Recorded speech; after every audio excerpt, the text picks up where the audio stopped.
Welcome to Rank Rhino, where you can learn it all. Today, we'll be going through the top 10 best actor comebacks.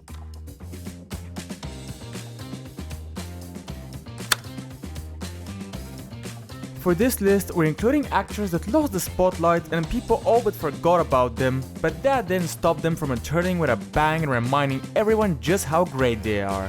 We're all but sure Harrison Ford is gonna make a legendary comeback with the next Indiana Jones movie, but as the movie still isn't out, we won't get ahead of ourselves and we'll stick to movies that are already released. Number 10. Matthew McConaughey. You're all getting what you wanted. Paula, you don't have to pretend to like him anymore. Matthew McConaughey made his name acting as a heartthrob in the rom-com genre with roles in The Wedding Planner, Failure to Launch, and Fool's Gold. While you couldn't deny that he was great playing these types of roles, many people viewed him as a one-trick pony and few consider him as an A-list actor. That is, until the early 2010s came and he shifted to playing roles in more dramatic films. What is this, some kind of hillbilly bunny ranch? Excuse me, you might want to... 2012's The Lincoln Lawyer marked the beginning of his career renaissance, and he truly made his mark in Killer Joe, True Detective, and Dallas Buyers Club. This dramatic shift also won him an Oscar and an Emmy.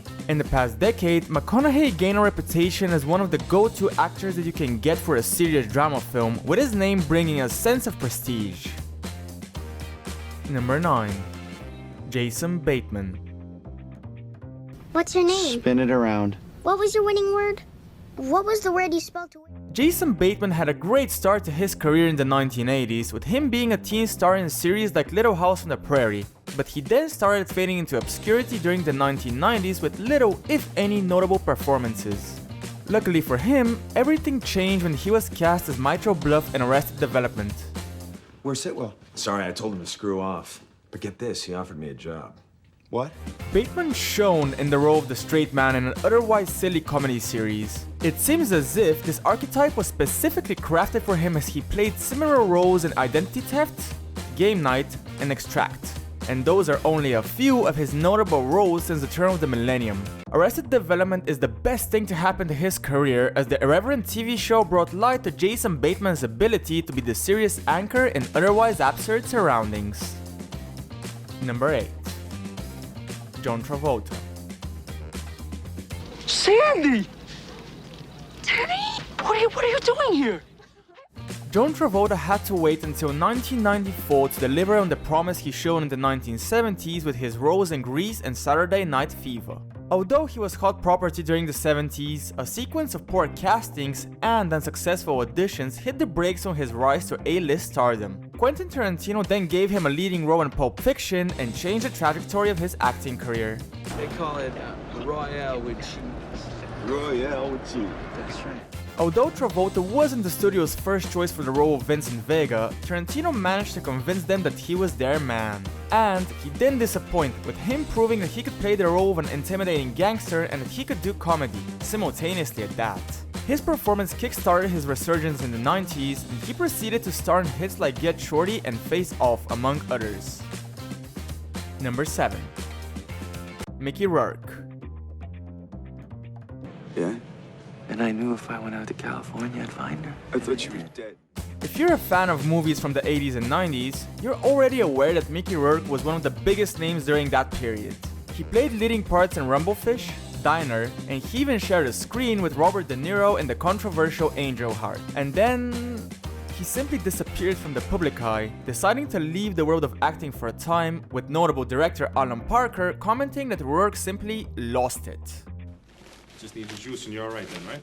I'm just gonna get big and strong. Yes, you are, my friend. That wasn't the end for Mickey Rourke though, as he made a late career comeback in the mid-2000s. He made his comeback with the live-action adaptation of Sin City, which reminded everyone how good of an actor he is.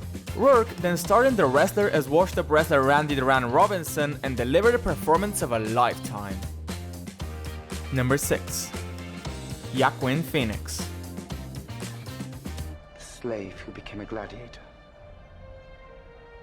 The gladiator. Joaquin Phoenix's story is that of heartbreak, vindication, and triumph.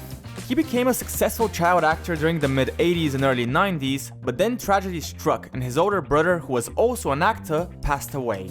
His brother's death led to a media hysteria that pushed Joaquin and his family to move to Costa Rica in 1993 to escape from all the attention and drama. You just wanted to make fun of me. You're just like the rest of them.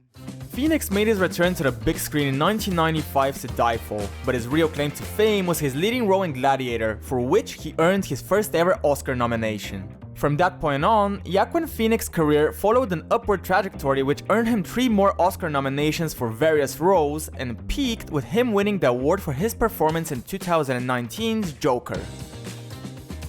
Number 5. Drew Barrymore. Well, I bet if you had your Gordie Howe helmet on, you'd feel better.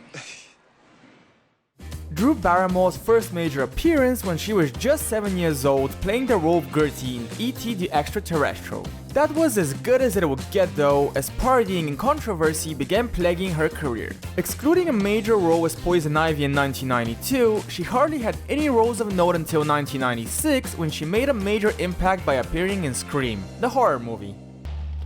Mission accomplished. Tomorrow morning, Cohen's giving us a guided tour of Red Star. She was prominently featured in the film's promotional material, making it seem like she'd be a major part of Scream. And then she died 15 minutes in. Regardless, that was the spark she needed as she re-established her image during the late 90s and starred in films like The Wedding Singer, Never Been Kissed, and the iconic Charlie's Angels. She's been a Hollywood mainstay ever since. Number 4. Winona Ryder. Well, whatever makes you comfortable, but this isn't one of the usual. Winona Ryder was one of the hottest commodities in Hollywood during the 80s and 90s, playing major roles in anything from Tim Burton's quirky Beetlejuice to horror classics, rom-coms, and major dramas. Sadly, her public image was nearly destroyed after a shoplifting scandal in 2001. The controversy pushed the actress to take a hiatus for a few years, with her seemingly disappearing off the face of the planet until she did return to the screen via a few independent films. The guys hiding out in the attic. We're gone. Ryder went on to excel in supporting roles in films like Star Trek and Black Swan, but it wasn't until 2016 that she gained her star power back. After getting cast as a leading character in Netflix hit series Stranger Things, Winona Ryder became one of the most discussed names in Hollywood, and it seems like she's not leaving anytime soon. Number 3. Marlon Brando. Shot? No, I rarely touch it. Few people have a legacy as influential as Marlon Brando, with the actor practically being the biggest name of the 1950s. However, after a string of unremarkable performances in the 1960s, it seemed like the actor was on his way out of Hollywood, with no one being interested in casting him. No one except Francis Ford Coppola, who saw Brando as the perfect actor for the role of Vito Corleone in The Godfather. We've known each other many years, but this is the first time you ever came to me for counsel. Coppola had to do a lot of convincing to get Brando the role, but the efforts fully paid off and Marlon Brando produced the performance of a lifetime, which resulted in award wins, critical acclaim, and arguably one of the most memorable characters on the big screen. Although Brando's comeback after The Godfather was short-lived, his role as Vito Corleone is objectively one of the most influential roles of all time. Number 2. Robert Downey Jr. He found it with his little flashlight. Hey, what's that? Robert Downey Jr.'s comeback story is known by practically anyone that's interested in cinema at this point, but it's impossible not to include him in this list. The actor was one of the biggest young stars of the 1980s, starring in films like U.S. Marshals, Less Than Zero, and Chaplin, for which he received an Oscar nomination. However, a series of addiction problems and personal issues during the mid-90s nearly cost him his career and made him unemployable for most studios. Always a pleasure, Mr. Holmes. Thank heaven you're here, Lestrade. Everything changed in the mid-2000s when people like Mel Gibson, Joel Silver, and Richard Linklater helped him get his career back on track. He proceeded to play roles in films such as Kiss Kiss Bang Bang and Zodiac. Downey Jr. was only starting though, as he went on to earn an Oscar nomination for Tropic Thunder, played the role of the iconic Sherlock Holmes, and, of course, became the face of the MCU with his role as Iron Man. Number 1. Brendan Fraser. She really only tells me things about you. Why? Because that's all I want to know about. Brendan Fraser was one of the most beloved, charming faces of the late 90s and early 2000s cinema, with the actor playing a leading role in the Mummy movies among many 90s gems. Period, the actor seemingly disappeared after the iconic series' third installment. It turned out that he was dealing with health issues, a divorce, and the death of his mother, which led to depression. And try and find a way to kill him. I already told you, I got him. After having to hit the pause button on his career, Fraser has enjoyed a renaissance in the past few years, with him putting in an amazing performance in Darren Aronofsky's film The Whale. Social media's reaction to the now famous video of the actor at the Venice Film Festival has proven that there's still a lot of love for him. With a genuine chance of receiving an Oscar for his role in The Whale, and an appearance in the upcoming Killers of the Flower Moon, we can't wait to see what's more to come for him. Okay, thank you for watching, guys. What's your favorite actor comeback of all time? Let us know in the comments, and don't forget to like the video and subscribe. Again, thank you and see you next time.